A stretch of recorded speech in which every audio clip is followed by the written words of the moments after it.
Hi అండి, నమస్తే. నేను లావణ్య. వెల్కమ్ టు మా ఇంటి రుచులు. ఈరోజు మన వీడియోలో పిల్లలు ఏదైనా స్వీట్ కావాలని అడిగినప్పుడు అప్పటికప్పుడు ఇంట్లో ఉన్న వాటితోనే కమ్మనైన ఈ సున్నుండలను చేసి పెట్టొచ్చు. చాలా రుచిగా ఉంటాయి. ఐరన్ ఎక్కువగా లభించే రాగులు మరియు మినపప్పుతో మనం ఈ సున్నుండలను తయారు చేసుకుంటాం. వీటిని చక్కెరతో కాకుండా బెల్లంతో తయారు చేసుకుంటాం. ఇవి ఆరోగ్యానికి చాలా మంచివి. ఈ కమ్మనైన సున్నుండలను ఎలా చేసుకోవాలో చూద్దాం. ఇప్పుడు ప్రాసెస్లోకి వెళ్దాం. ముందుగా స్టవ్ పైన ఒక కడాయిని పెట్టుకొని కడాయి వేడెక్కిన తర్వాత అరకప్పు మినపప్పును వేసుకోవాలి. మీరు కావాలంటే పొట్టు మినపప్పునైనా వేసుకోండి. మినపప్పును లో ఫ్లేమ్లో దోరగా అయ్యేంత వరకు వేయించుకోవాలి. మధ్య మధ్యలో కలుపుతూ మాడిపోకుండా ఈవెన్గా ఫ్రై చేసుకోండి.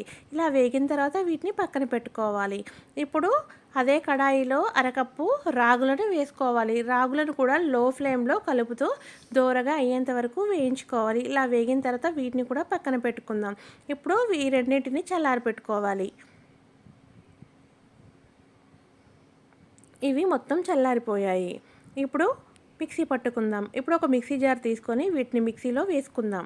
ఇప్పుడు దీన్ని మిక్సీ పట్టుకోవాలి. మెత్తగానైనా మిక్సీ పట్టుకోవచ్చు, లేదంటే కొంచెం రవ్వగా అయినా పట్టుకోండి. ఇప్పుడు 2 యాలకులు వేసుకొని దీన్ని మిక్సీ పట్టుకుందాం. ఈ రాగులు మినపప్పు వెన్నెముకకు బలాన్ని ఇస్తుంది కాబట్టి మీరు కూడా ఈ కాంబినేషన్లో ట్రై చేయండి. ఇలా మిక్సీ పట్టుకోవాలి. ఇలా మిక్సీ పట్టుకున్న తర్వాత మనం రాగులు మినపప్పు కలిపి ఒక కప్పు తీసుకున్నాం కాబట్టి ఇప్పుడు ఒక కప్పు బెల్లాన్ని వేసుకోవాలి. బెల్లం వేసుకున్న తర్వాత మరొకసారి మిక్సీ పట్టుకోవాలి. ఇలా చేసి పెడితే పిల్లలు అస్సలు వదలరు. చాలా టేస్టీగా తినేస్తారు.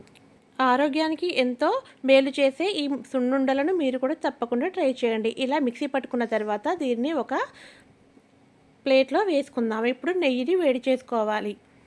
నెయ్యి ఇలా వేడైన తర్వాత స్టవ్ ఆఫ్ చేసుకొని ఈ వేడి నెయ్యిని మనం మిక్సీ పట్టుకున్న పిండిలో వేసుకోవాలి. వేసుకొని వేడిగా ఉంది కాబట్టి స్పూన్తో కలుపుకోవాలి. కొంచెం వేడి చల్లారిన తర్వాత చేయితో మొత్తం మిక్స్ చేసుకోవాలి. ఇలా మిక్స్ చేసుకున్న తర్వాత సున్నుండలు చుట్టుకుంటే సరిపోతుంది.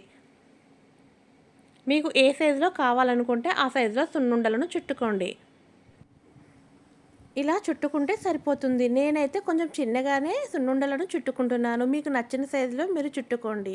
ఇలా చేసుకున్నామంటే ఎంతో కమ్మనైన సున్నుండలు రెడీ అయిపోతాయి. ఆరోగ్యానికి ఎంతో మేలు చేసే కమ్మనైన ఈ సున్నుండలను మీరు కూడా తప్పకుండా ట్రై చేయండి. వీడియో నచ్చితే లైక్ చేయండి. మీ ఫ్రెండ్స్కి రిలేటివ్స్కి షేర్ చేయండి. మరిన్ని వీడియోల కోసం మా ఇంటి రుచులు ఛానల్ని సబ్స్క్రైబ్ చేసుకోండి. Thank you for watching.